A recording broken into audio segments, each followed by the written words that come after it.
Good morning. Today I have a special guest for you.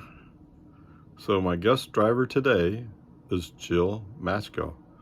She's actually my daughter, so she's married. That's not her. I mean, she used to be Jill Rao, formerly Jill Rao or something like whatever they say when you get married, right? Anyway, to introduce Jill a little bit, I mean, Jill always seems like a level-headed, normal person when you talk to her. And then you start digging into some topic that requires a higher level of discussion, a more academic level of discussion, you might say. And then you find out she's a PhD. She graduated from MIT with a PhD. So she's one of those smart people. She is a professor, so she teaches at a college up in the Boston area. Her husband actually works he's a PhD as well from Harvard. So, I mean, what a family, huh?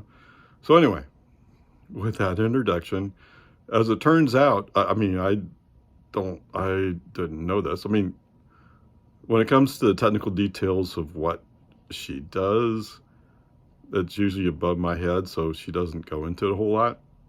I mean, we just talk family stuff, right? So, she was describing in her doctoral program, the group she's working with is creating solar panels or working on solar panels.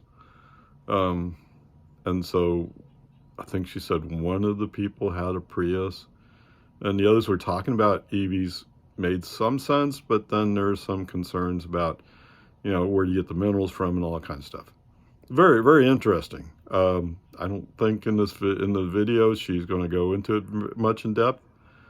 I mean, if you know Jill and you want to know more, I mean, definitely you could go ask her. But I'm sure if you ask a specific question, maybe I can get a specific answer. But the actual makeup of batteries and that kind of stuff is not her lane, right? She was just aware of the discussions and heard the discussions about it. So, I mean, her specialty, so to speak, is materials packaging, I think is the way it's described. So basically, if you have, well, let's take the structural battery pack, for example. I mean, in the structural battery pack, you have a bunch of batteries that they then put into this container, and then they take several of the containers and put it into what they call the structural battery pack. So the container, the pink foam that they use to pack it all in, those are all kind of along the lines of material packaging. Although she'll go further to describe it if you push her to like how do you package a chip so it can be stuck onto a board. I mean, those are all things that I'm sure at some point in her past she's touched on, and so it'd be interesting. Anyway, so here she is. Very interesting how, I mean, I end up saying, you're driving like a pro. I mean, she's driving better than I am with FSD. No. She asked me some questions, and I told her I've seen some people do this or that, and I haven't quite figured out how to adapt it or haven't felt comfortable adapting that. And she tried it, and like, boom, she's in. Wow. So, I mean, she will tell you that if you're a pusher, that she had the benefit of going down US 281 to start with relatively low traffic. And yes, that was my intent. Take her out there where there's not much competition or not much craziness. And by the time she was in the outskirts of San Antonio, above 1604, if you know what San Antonio is, she was like, yeah, no problem. So, okay, whatever. Let's get into it, shall we? Okay, Miss Jill, so what led you to EVs? Right. Got a traffic jam, yeah. What led me to EVs? My dad's very much into Teslas. Okay, that's fair. Of it. But yeah, I'm just continuing to think about what's the best for the environment. Again, being a good steward of God's creation. Yeah, still thinking about it. Okay, so you mentioned something about the various minerals Yes. and concerns about sourcing, I guess. Right. Yeah, and so obviously there's a lot of environmental concerns about gas cars, these combustion engines, rightly so. And there's also some concerns about these transition metals and how are they mined, where are they mined, and what kind of environmental impact there. And so there's a lot of pros and cons that need to be weighed, but then also just practicality. I don't currently have an EV because it doesn't suit my lifestyle right now. So part of the goal here is to get educated some? Yep, always. Okay. Okay, so Jill, I know you don't have an EV, but you looked at the Model X, so you're thinking about it. So what are your two favorite features of, let's just call it the Model X for now? Yeah, I think the Model X would be the most suitable kind of at this point because of the third row, right? We would need the bigger size, or what we're looking for in next car. I don't know. And yeah, and the one thing I was thinking of is that I wouldn't have to go to the gas station anymore and deal with separate bills. It would all just be on the electricity. I think, hypothetically.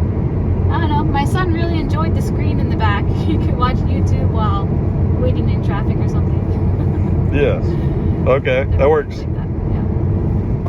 All right. So Jill, what? I know you don't have this car, but what two things would you change about it if you could? Well, I guess I kind of also what would I want to have in it. What is the FSD needs some improvement. Okay. Yes. It's getting there. Well, FSC is in beta form. Yes. And we're running 11.3.6 right now. Yeah, I don't know what that means, but yeah. It means it's an old version of beta. Yeah, it still has some issues. So I would like it to actually be at a point where, wow, this road is really bumpy. Yes. I would like to be at a point where I could actually like read or sleep while it's driving. Oh, okay, it's upset. And where it doesn't just like randomly slow down at various points. All right, fair enough. So there's things like that. Is it going to turn? Change lanes. Guy behind me is very annoyed at how slow I'm going. Oh, yes. Even though it's speeding. What else? I mean, Yeah, I would like for an actual like minivan size to be available. Hey, Elon, you hear that? She wants the minivan. To be like a soccer mom. I just turned it off. Right? To be able to have like more people in the car. Even the Model X is not quite that much. So different things like that. Yeah. Okay, so the question is, what would you most like to add to your car? And so for Jill, I said, let's just roll with that. We looked at the Model X at the Tesla, at the Domain. So let's just use that as a base. So basically what she's saying is she wants to be the soccer mom. She wants the minivan, right? And the closest thing Tesla has right now is that Model X. There are other vehicles that might suit that desire. However, on the other side, when I told her that the energy efficiency of the Model X is nowhere near as good as the Model 3, she kind of like, but whatever. Okay, so the question, what would you most want? So she's really interested in the FSD. So what she wants is production ready FSD, so to speak. So there you go. Okay, so what would you really, if you could have, no, I'm sorry. The question is, if you could have any car, what would it be? That's the question. Sorry. If I could have any car, what would it be? Yes. I would have a Tesla minivan, but it would have to be a reasonable price. price. Okay, at a reasonable price. My son would like a Cybertruck, but he wants it to be worth. He wants us to only have to pay 1 penny for it. So that would be the ideal car. If I can get either a Tesla minivan or a truck for 1 cent. All right. All right. So this is Jill, the PhD.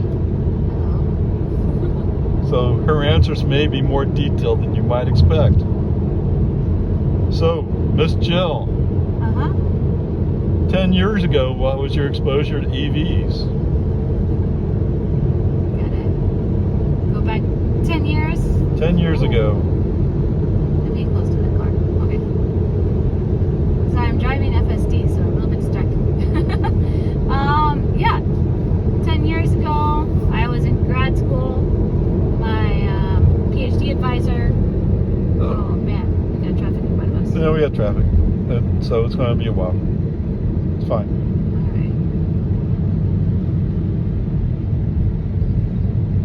All right. Welcome to San Antonio. I know, right? Yeah, so I was doing my PhD in new solar energies, plastic solar panels. A lot of my lab, we talked about clean energy, how to do what we can to be good stewards of the environment, and including my thesis advisor, Vladimir Bolovich. He had Prius. He had a hybrid, and so that was the first person I knew who had a hybrid. Okay. And yes, my father told me a hybrid is not EV, which is fair. I didn't know anyone with an EV. But just thinking about EVs, what's the potential? What are the potential concerns? I was a material scientist, so thinking about materials and what are especially like the batteries or the heavy metals, that there's environmental impact of just mining those and getting those. So those are some things we discussed as well. Okay. That's it? Sure. Okay, Jill, so any final thoughts? Any final thoughts? Yeah, so especially getting to drive FSD now, I see there is a lot of potential, which is really exciting to see how far the technology has come. But there's still more to go. Right. But definitely there is a ton of potential, and I'm really excited to see what happens in the next, I don't know, 5 years or maybe 1 year. We'll see how it goes, right? Yep. So you were mentioning something about range before. Yes. Yeah, it would be nice to be at a point where you don't have to worry about range. Here we go. It's changing lanes on me. It's good. Yeah. I don't know, which I know is something that always used to be a big concern. I was talking with my dad. I was like, can I go at least 200 miles? And actually it can. Okay. So it's something I have to learn more, I think. Learn more about. Okay, and we're on our way to a supercharger, so we're about to learn about charging. Yep. Okay. That's right. I actually experience it. All right, very good. And we mentioned Luke's favorite 2 features. Wow. Right? I want a Cybertruck.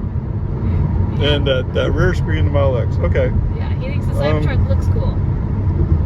It does look cool. It's different. All right. Thank you. I want the Cybertruck to get bigger. He wants a bigger Cybertruck.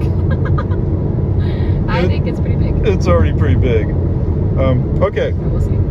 Thank you, Jill. Appreciate your time. Okay, this reminder of the questions asked. What led you to EVs? What are your 2 most favorite features of your car or manufacturer? What are the 2 features that you do not care for? What feature would you like to add to your car? What feature would you like to add to your car? Yes. What car would you have if you could have it? Or basically any car. What did you know about EVs 10 years ago? Now, I always ask this question because it's interesting what people, when they think about what they actually knew. And anyway, any final thoughts?